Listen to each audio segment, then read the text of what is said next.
حملہ کرنے کے لیے بھاگ رہے تھے، عمرو بن عاص نے اپنے تمام کپڑے اتار دیے، اور جب بھاگ رہا تھا تو کیا دکھا کے بھاگ رہا تھا؟ وہی تشریف دکھا کے بھاگ رہا تھا۔ یہاں پہ تو کہنا ہوگا کہ اس نے اپنا کولا دکھایا، اور ممکن ہے کہ انڈیا وغیرہ میں جہاں پر بعض اور الفاظ استعمال ہوتے ہیں تو کوئی اور الفاظ بھی استعمال کر دے کہ اس نے اپنی وہ چیز دکھا دی۔ اب ظاہر ہے پیچھے مولا امیر المومنین جب تھے تو کہا جائے گا کولا دکھا کے بھاگا، آگے والے اس کا دوسرا حصہ دیکھ رہے ہوں گے کہ بسر بن ارطاد اور عمرو بن عاص نے اپنی شرمگاہ کو کھولا اور اس کے ذریعے سے اپنی جان بچائی، اور اسی طرح سے عمرو بن عاص نے بھی اپنا جسم کھول دیا۔ اب جب جسم کھولا تو ظاہر ہے جب بھاگ رہے ہیں تو پیچھے ان کے کولے نظر آ رہے ہیں اور آگے والوں کو ان کا اگلا حصہ نظر آ رہا ہے۔ اب آپ کہیں گے جی آپ کہیے کہ ان کے کولے شریف نظر آ رہے ہیں اور آگے والے کے لیے کہیں جی فلانا شریف نظر آ رہا ہے، آپ یہ کہتے رہیں۔ بالکل ایسا ہے جیسے کہ حضرت عمر نے خالد بن ولید کے لیے کہا تم نے ایک مسلمان کو مارا، اس کی بیوی کے اوپر چڑھ دوڑے اور اس کے بعد کہا کہ اس نے زنا کیا ہے۔ اب آپ کہیں زنا نہیں کیا، زنا شریف کیا، بلکہ اپنا فلانا عضو شریف ایک جلیل القدر صحابی کی بیوی کے جو صحابیہ تھیں ان کے فلان شریف میں داخل کر دیا۔ یہ اگر آپ ایسا ترجمہ کرنا چاہیں کریں، لیکن حضرت عمر نے خالد بن ولید کے لیے لفظ زنا استعمال کیا کہ اس نے زنا کیا ہے۔ بسم اللہ الرحمن الرحیم، الحمدللہ رب العالمین، وصلی اللہ علی محمد وآلہ الطاہرین، ولعنۃ اللہ علی اعدائہم اجمعین الی قیام یوم الدین۔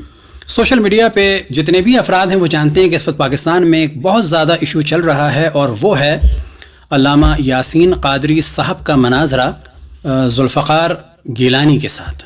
اب ان کو سید اور شاہ کہنا تو بالکل بھی مناسب نہیں ہے، کیونکہ وہ ایک ناسبی قسم کے فرد ہیں، کیونکہ ناسبی کی ایک علامت یہ ہے کہ اہل بیت علیہم السلام کے فضائل کو کم کرنا۔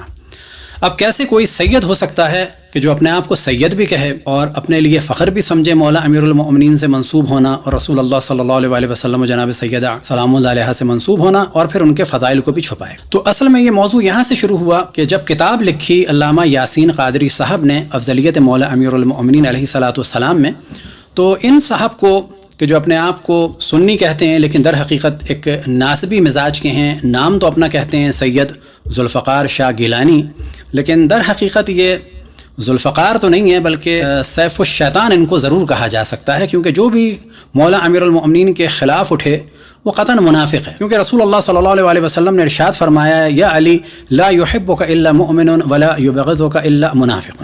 تو ان صاحب کو بہت زیادہ جلال آیا کہ جب انہوں نے کتاب دیکھی اور اس کے بعد چیلنج کیا علامہ یاسین قادری صاحب کو کہ آئیں مجھ سے مناظرہ کریں، اور جو تاریخ دی وہ 21 رمضان کی تھی، کیونکہ وہ جانتے تھے کہ یہ مصروف ہوں گے اور یہ نہیں آئیں گے تو بدنام کیا جائے گا کہ یہ بھاگ گئے۔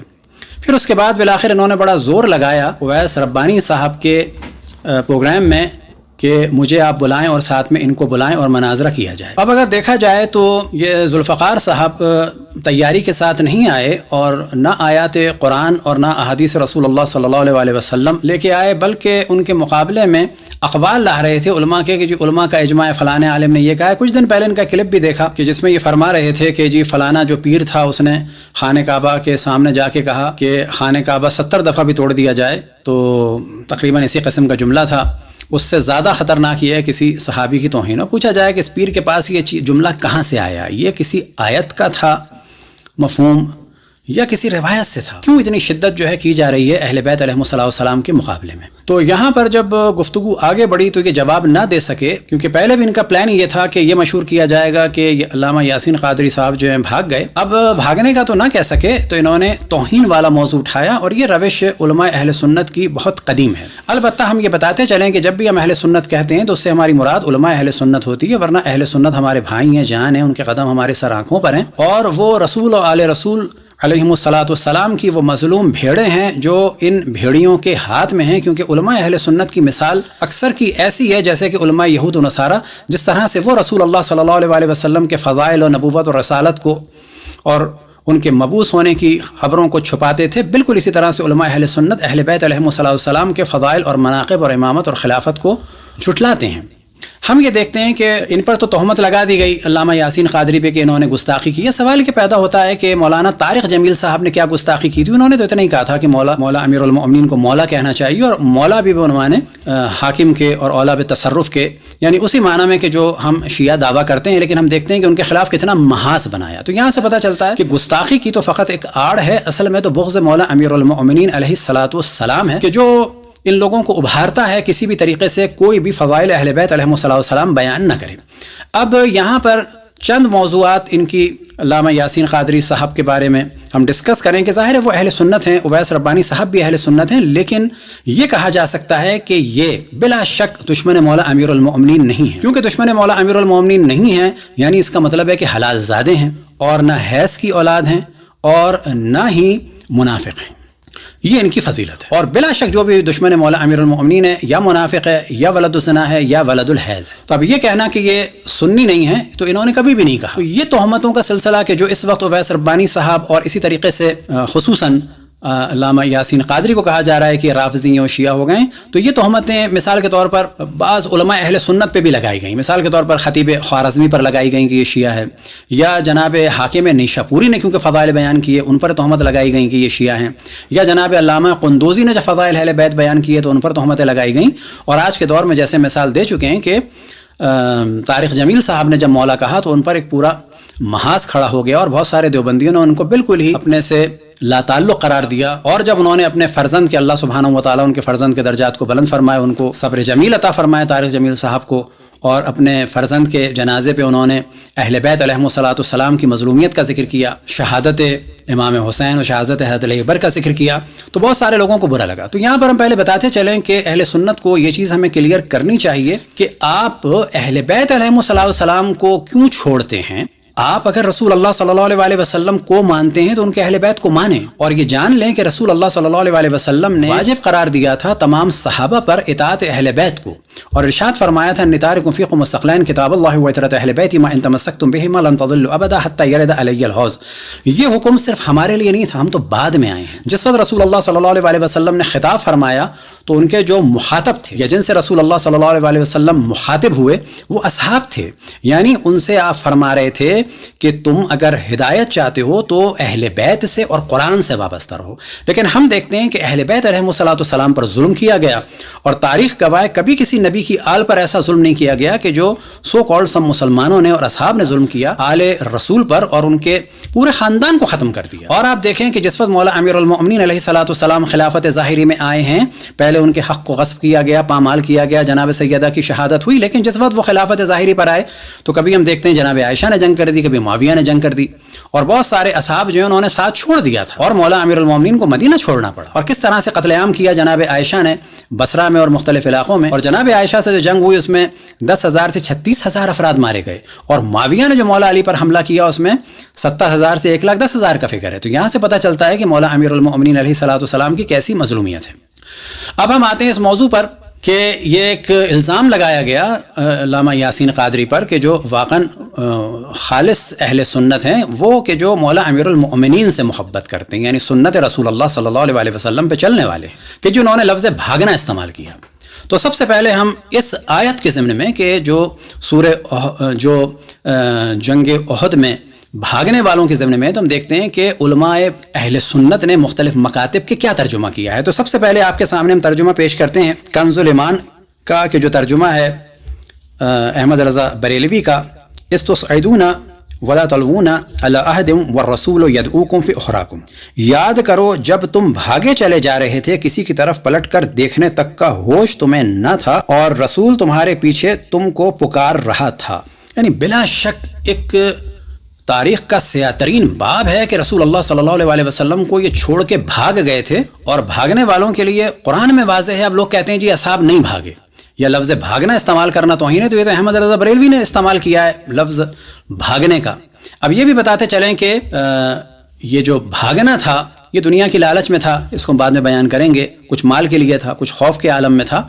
اور یہاں پر آپ دیکھیں کہ رسول اللہ صلی اللہ علیہ وسلم پکار رہے ہیں اور یہ آنے کو تیار نہیں ہے، جبکہ عام افراد ایسے ہیں کہ جس سے دوستی ہو اس کو ایسے چھوڑ کے نہیں جاتے، چاہے جائے کہ کسی کو نبی مانا جائے اور وہ پکارتے رہیں، اور نبی کی پکار کا جواب نہ دینا خود حرام ہے. دوسرا ترجمہ ہم بیان کرتے ہیں آسان ترجمہ قرآن کی عثمانی صاحب کا. ان کا ترجمہ کیا ہے؟ وہ وقت یاد کرو جب تم منہ اٹھائے چلے جا رہے تھے اور کسی کو مڑ کر نہیں دیکھتے تھے، اور رسول تمہارے پیچھے تمہیں پکار رہے تھے. اب یہاں پر دیکھیں منہ اٹھائے چلے جا رہے تھے، یہ کتنا توہین آمیز جملہ ہے. آپ کسی کو بھی کہ جس کا احترام کرتے ہیں آپ کہہ سکتے ہیں کیا تم منہ اٹھائے چلے آ رہے ہو؟ کیا آپ کسی سے کہہ سکتے ہیں، حتیٰ ٹیچر کیا کسی بچے سے کہہ سکتا ہے کہ کیا تم کلاس سے منہ اٹھائے چلے جا رہے ہو، اور کیا تم کلاس میں منہ اٹھائے چلے آ رہے ہو؟ تو یہ ترجمہ کیا تقی عثمانی صاحب نے، اور یہی لوگ زیادہ شور مچا رہے ہیں، یعنی دیوبندی اور بریلوی. اب آپ کے سامنے ترجمہ ہے کہ جو جماعت والوں کے لیے بیان کرتے ہیں مولانا مودودی صاحب کا. وہ یہاں پر ترجمہ کرتے ہیں جب تم منہ اٹھائے چلے جا رہے تھے اور پیٹھ پھیر کر کسی کو نہ دیکھتے تھے اور دوسری جماعت میں ہمارے رسول تم کو پکار رہے تھے۔ اب آپ کے سامنے ترجمہ ہے ڈاکٹر طاہر القادری صاحب کا، اور وہ کہتے ہیں، ترجمہ کرتے ہیں، جب تم افراتفری کی حالت میں بھاگے جا رہے تھے، تو انہوں نے بھی لفظ استعمال کیا بھاگے جا رہے تھے، اور کسی کو مڑ کر نہیں دیکھتے تھے، اور رسول صلی اللہ علیہ وسلم اس جماعت میں کھڑے جو تمہارے پیچھے ثابت قدم رہی تمہیں پکار رہے تھے۔ یعنی یہاں پر دو مذمتیں ہیں کہ بھاگ بھی رہے تھے اور اس کے بعد واپس آنے کو تیار بھی نہیں۔ اب آپ کے سامنے ترجمہ ہے مولانا شاہ رفیع الدین دہلوی صاحب کا، اور وہ یہاں پر ترجمہ کرتے ہیں، جب تم لوگ دور بھاگے جاتے تھے اور کسی کو پیچھے پھر کر نہیں دیکھتے تھے، اور رسول اللہ تم کو پیچھے کھڑے بلا رہے تھے۔ تو انہوں نے بھی کہا ہے کہ بھاگے جا رہے تھے۔ اب کچھ قائدیانی حضرات بھی اس میں بعض جگہ سوشل میڈیا پہ شور مچا رہے ہیں، تو ان کے بھی بڑے کا ترجمہ پیش کر دیں، طاہر احمد کا، مرزا طاہر احمد کا، اور وہ بھی یہاں پر لکھ رہے ہیں اس آیت کے ضمن میں، جب تم بھاگ رہے تھے اور کسی کو بھی مڑ کر نہیں دیکھتے تھے۔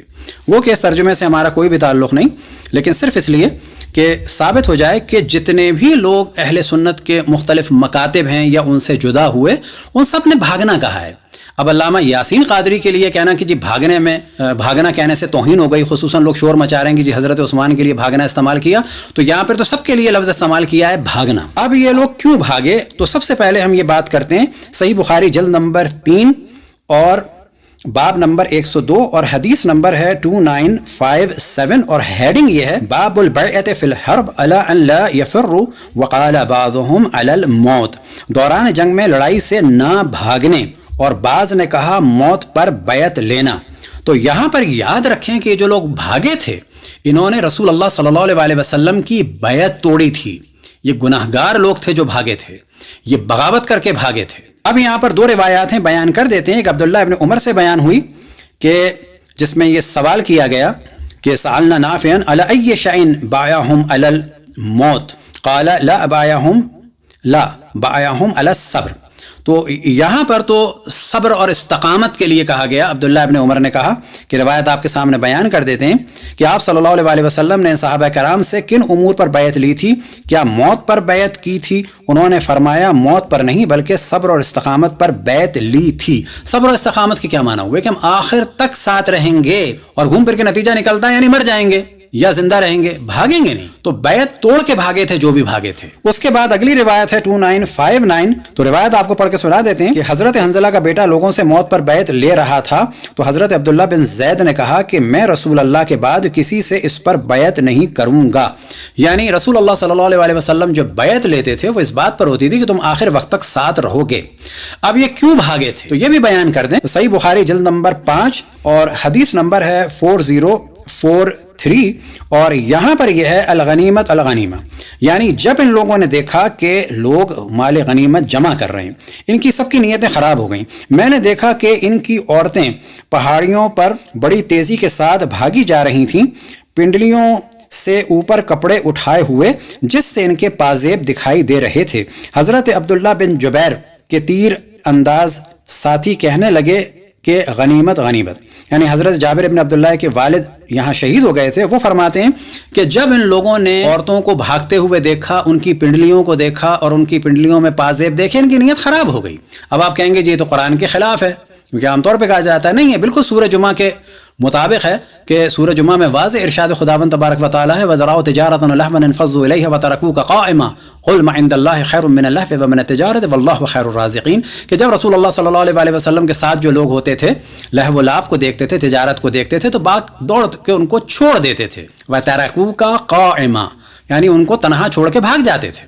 تو قرآن کے مخالف نہیں ہے۔ اب یہ کہنا کہ اصحاب نہیں بھاگے تو یہ تو قرآن سے بھی واضح ہے، یہ قرآن کی مخالفت ہے جو کہے کہ اصحاب نہیں بھاگے۔ اب ان میں سے جناب ابو بکر کا ذکر کیا گیا، تو مستدرک علی الصحیحین آپ کے سامنے ہے، جلد نمبر 4 ہے اور حدیث نمبر 4315 ہے، اور اس کا عربی متن بھی آپ کے سامنے ترجمہ بیان کر دیتے ہیں۔ حضرت ابو بکر صدیق فرماتے ہیں جنگ احد کے دن جب لوگ تتر بتر ہو گئے تو سب سے پہلے میں آپ کے پاس پہنچا، یعنی یہ بھی بھاگنے والوں میں سے تھے۔ فضیلت یہ بیان کر رہے ہیں کہ پہنچنے والوں میں پہلے تھا۔ اب تفسیر طبری آپ کے سامنے جامع البیان اور اس کا عربی متن آپ کے سامنے بیان کر دیتے ہیں۔ اب حضرت عمر اپنے بارے میں فرماتے ہیں، ترجمہ اس کا بعد میں بیان کر دیں گے، فَفَرَرْتُ حَتَّى صَعِدْتُ جَبَلًا